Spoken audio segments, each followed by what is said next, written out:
India is on a mission: 500 gigawatt of renewable energy by 2030, a commitment to net zero emissions by 2070, and a thriving solar ecosystem that is poised to transform the way we power our future.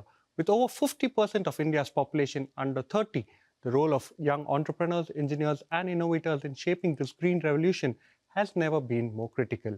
Today, we are joined by a leader at the forefront of this transformation, Mr. Ganesh Chaudhary, Chairman and Managing Director of Vikram Solar, a visionary driving India's solar dream forward. Thank you so much for joining us today, Ganesh, and thank you so much for coming to our studios. Thank you, Vivek. It's a pleasure being here. Well, we have quite a lot of questions for you, and we want to understand the journey of Vikram Solar in this brief chat that we are planning to have with you. Well, first up, India, like we just mentioned at the start of the show, has set an ambitious target of close to 500 gigawatt of renewable energy installed capacity. So, number one, where are we in the journey currently? And going forward, what is going to be Vikram Solar's role in ensuring India achieves its net zero status? Thank you, Vivek. I think we're sitting at a precipice of phenomenal change.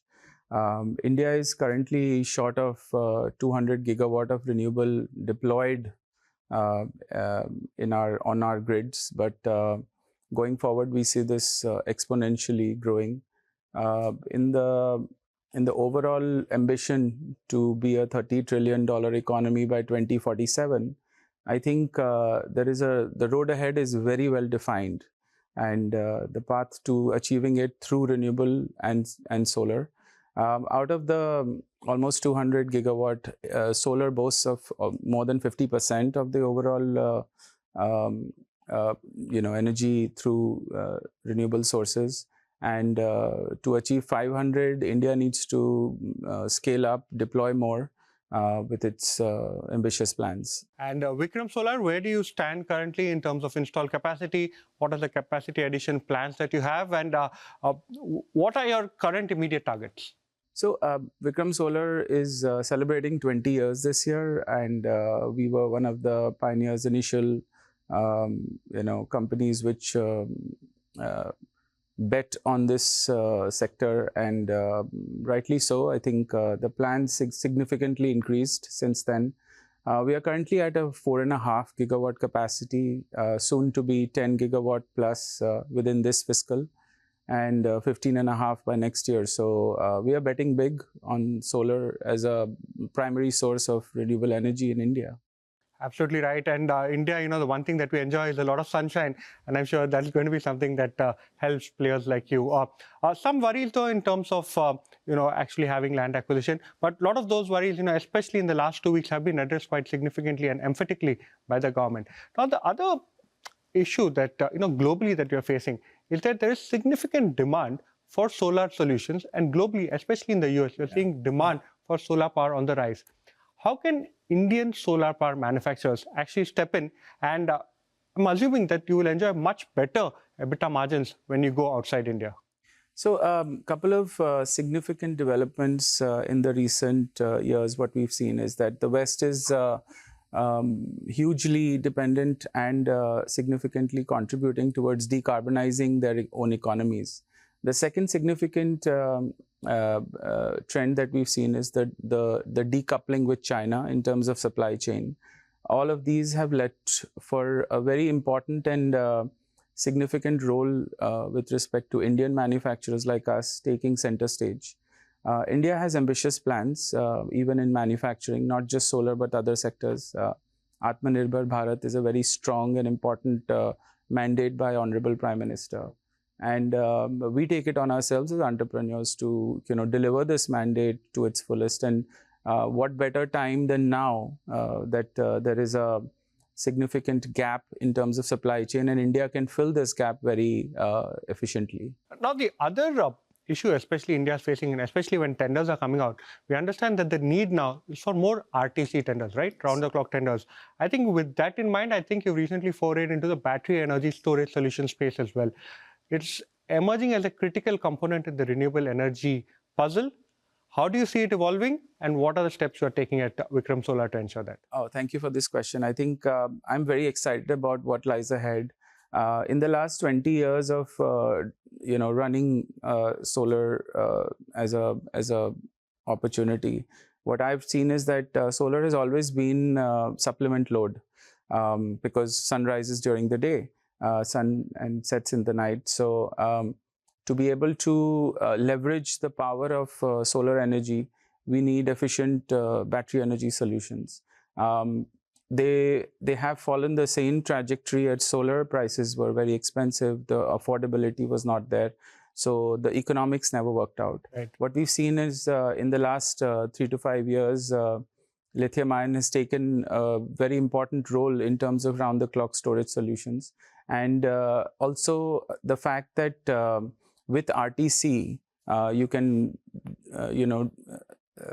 separate 24 by yourself from 7 power yes, supply, yes, right? separate yourself from the grid, and also be able to make it affordable energy solutions for off-grid or other applications, as well as industrial CNI solutions.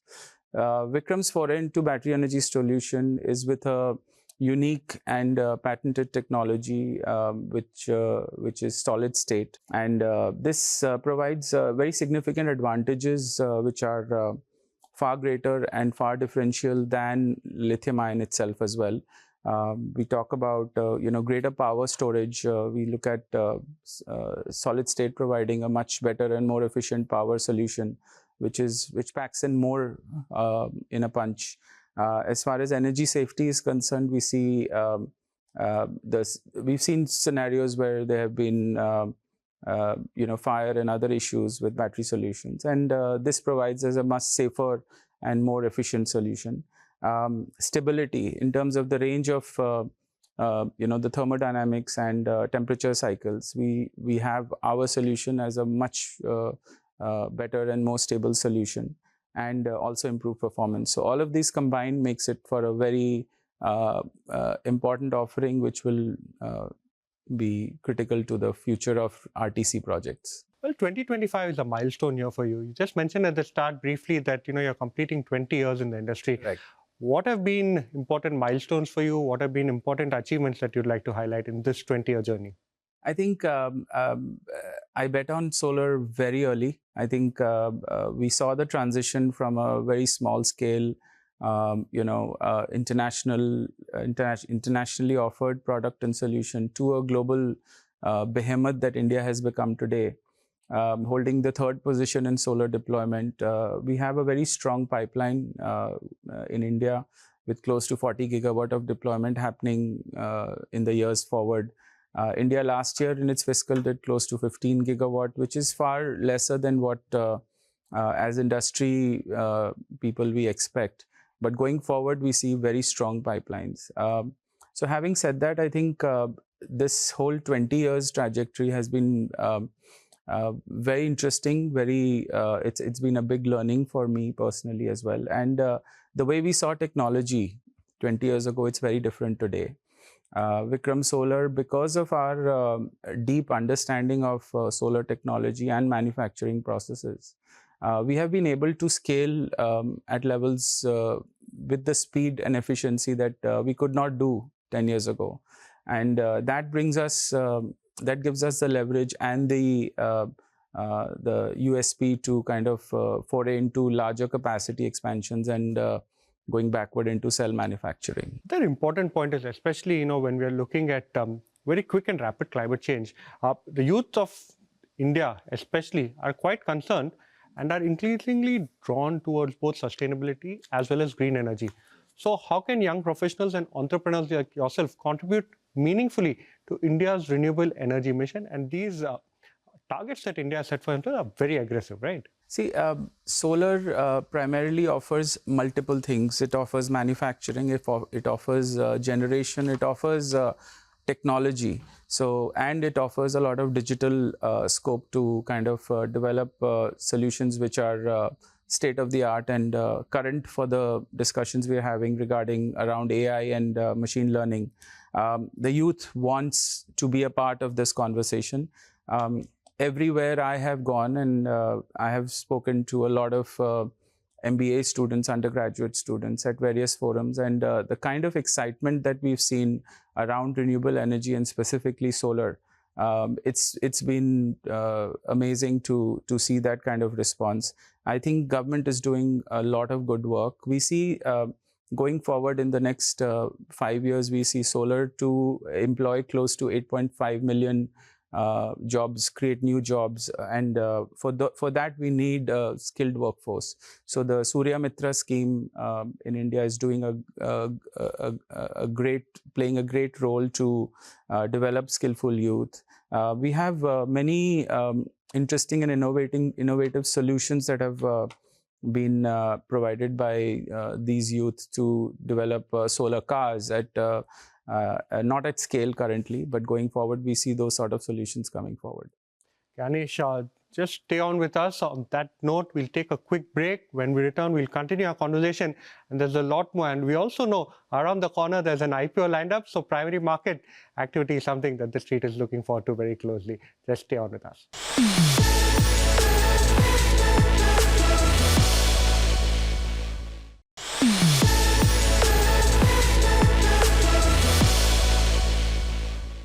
Welcome back to our special show focused on achieving India's renewable energy mission and the transformative steps shaping the nation's sustainable future. We continue our insightful conversation with Ganesh Chaudhary, Chairman and Managing Director of Vikram Solar, a visionary leader driving innovation and progress in the solar energy sector. First up, thank you so much, Ganesh, for staying on with us. Well, quite a few questions, and this time around, we want as many details as possible about Vikram Solar because we know that there's an IPO around the corner. But before we get to the IPO related questions, talk to us about how exactly does Vikram Solar's mission align with India's Make in India vision. So what are you planning to do in terms of scaling up production? What are the different projects that you have in place? And a sense of the kind of capacity addition that Vikram Solar has in mind. As far as Vikram Solar is concerned, we are very excited about all that's happening in the sector, especially solar and renewable. The alignment with the overall Atmanirbhar Bharat and Make in India is as follows. India so far has limited cell capacity, solar cell manufacturing capacity. Although in the last few years we've seen enhancements in these capacities. While we have various policies and support from the government, we have the PLI under which Vikram Solar is also a participant. We will be setting up a 6 gigawatt module manufacturing and a 3 gigawatt cell manufacturing facility in Tirunelveli, which is in Tamil Nadu. And that will overall add and enhance the overall cell capacity in India. This is required mainly for two reasons. The first one is to make sure that there is backward integration for our capacities for domestic as well as international business. And the second is there is a huge domestic content requirement demand, which enhances domestic manufacturing, creates jobs and also enhances skill of the local workforce. So the government has ensured that within the solar value chain, there is enough and more demand, given the fact that there are domestic content requirements in space. And I'm sure that is something that players like you will stand to benefit from. The other development is, especially when it comes to the solar energy space, is that a lot of players are focused on backward integration. Right. What has been your focus on that, and how does it improve your operational efficiency? Absolutely. As far as moving backward into cell manufacturing, it's a natural progression for us, considering our non-domestic cell was imported from Southeast Asia, and domestic content was sourced through other domestic manufacturers. While we have seen the market scale and increase in its appetite, it has become an important aspect for us to move backward. As far as the ecosystem, the larger ecosystem is concerned, there is still a lot of work that needs to be done with respect to creating a supply chain for manufacturing of cell and module. And we see that happening as we speak. It's going to take some time, but there are a lot of companies which are betting big on solar supply chain and moving into various raw materials which are required. So very hopeful to see that grow further. Well, now coming to one of the most important questions, we understand that you are in the process of raising fresh money through the IPO route. Correct. Where do you stand currently? What are the ambitions when it comes to the primary market? How much are you looking to mop up? And what will you utilize the funds for? Well, we are in the process, as you rightly said. We are raising 1,500 crores of primary capital, and this will be mainly used for our expansion plans. As I said, 6 gigawatt in module and 3 gigawatt in cell in Tamil Nadu, and that's what we are here for. What is the order book that you're currently sitting on? Could you give us a sense of how the ordering trend is panning out, and what kind of ordering, on a normal basis, without giving any future guidance, because we understand you're in the process of, filing for the IPO, and maybe you cannot talk too much about the future, but give us a sense of typically what has been the run rate in terms of securing orders, the order book that you're sitting on currently, what can be the order inflow and accretion that you can see year on year? We've seen all the central public sector undertakings take on huge ambitious plans for deploying solar as not a primary but a secondary source of energy or a supplement source of energy. This has created a lot of tender-based opportunities for companies like us. We've been a part of various offtake from NTPC and the like. This has overall added significantly to our order books. And along with that, I think there is a healthy pipeline, as I mentioned earlier, about 40 gigawatt of pipeline we see. And a large part of that also comes from the private IPP developer market. We have very strong presence and relationships with most of the IPPs and work closely to help them achieve their highest standards in terms of generation as well as their commitments to the off-takers. So what are you doing differently compared to the rest of the market? Remember, this particular year, you're seeing quite a few players come into the market, especially given the price arbitrage you're seeing between various players, especially India versus Chinese when it comes to the US market. So what are you doing differently, and how are you looking to go ahead and gain meaningfully, especially in the exports market? I think there are three main components to this. One is the legacy. I think being deep into solar technology as well as a manufacturer for the last 20 years has given us the visibility of what lies ahead and also what mistakes we made or the learnings that we had in the last 2 decades. That is a very significant step up for us. That helps us to make sure that our go-to-market strategies are much shorter and we are very nimble on our feet. The new products that get launched every 6 months to a year within our portfolio of products. That provides not just better efficiency and yields for us as manufacturers, but also reduces the cost of deployment for our IPP and developers. And to be that nimble-footed requires a lot of dependency on applied research, center of excellence, and other things, which Vikram Solar spends a lot of time and effort on creating these product portfolios, which are next in line and are better suited for the market. So I think all of this doesn't come easily to a new entrant, and that's where we are heavily advantageous. So you've spoken about the domestic market. You've spoken about the order visibility. You've spoken about, you've given us a sense of the kind of plans you have in terms of capacity addition. What next for Vikram Solar? Especially, I believe your immediate focus will be on the IPO. Post IPO, give us 3 steps that you will be taking to ensure that performance actually improves from where you stand currently. I think for me, technology is a very big play. I think going forward, digital infrastructure creation, especially Industry 4.0 as far as manufacturing is concerned, we already have significant assets deployed on the shop floor with respect to AI and machine learning. To enhance that further, I think India came late to the manufacturing game, but now we are here and we have to win this through technology to be able to achieve best-in-class cost stacks as well as best-in-class solutions which are globally competitive. And for Vikram Solar, that remains an everlasting goal and always a mission mode. Better late than never, but I believe that we are actually far ahead in terms of some technological aspects, especially when you're comparing it to the rest of the emerging markets in this particular space itself. Lastly, looking ahead to 2047, India's 100th year of independence, remember, what is your vision for a solar-powered, energy-independent Bharat? See, India is well in line to deploy 50% of its energy mix through solar and renewable sources. with the grand vision that is in place. I think to be a 30 trillion economy by 2047 requires a whole lot of energy in terms of building capacities, as well as manufacturing, as well as commercial and industrial and all of that. And for that, to commit to the SGD goal of sustainable energy solutions, India has made a huge commitment. It is leading this commitment globally on all platforms. We saw that at COP26. We saw that at various platforms. Thank you so much, Mr. Chaudhary, for coming in, joining in our studios, giving us a sense of what we can look forward to from Vikram Solar. And we wish you the very best for the upcoming IPO. Well, as India strides towards a clean energy future, it is the ambition, innovation, and youthful drive that will make the vision of a solar-powered rising Bharat a reality.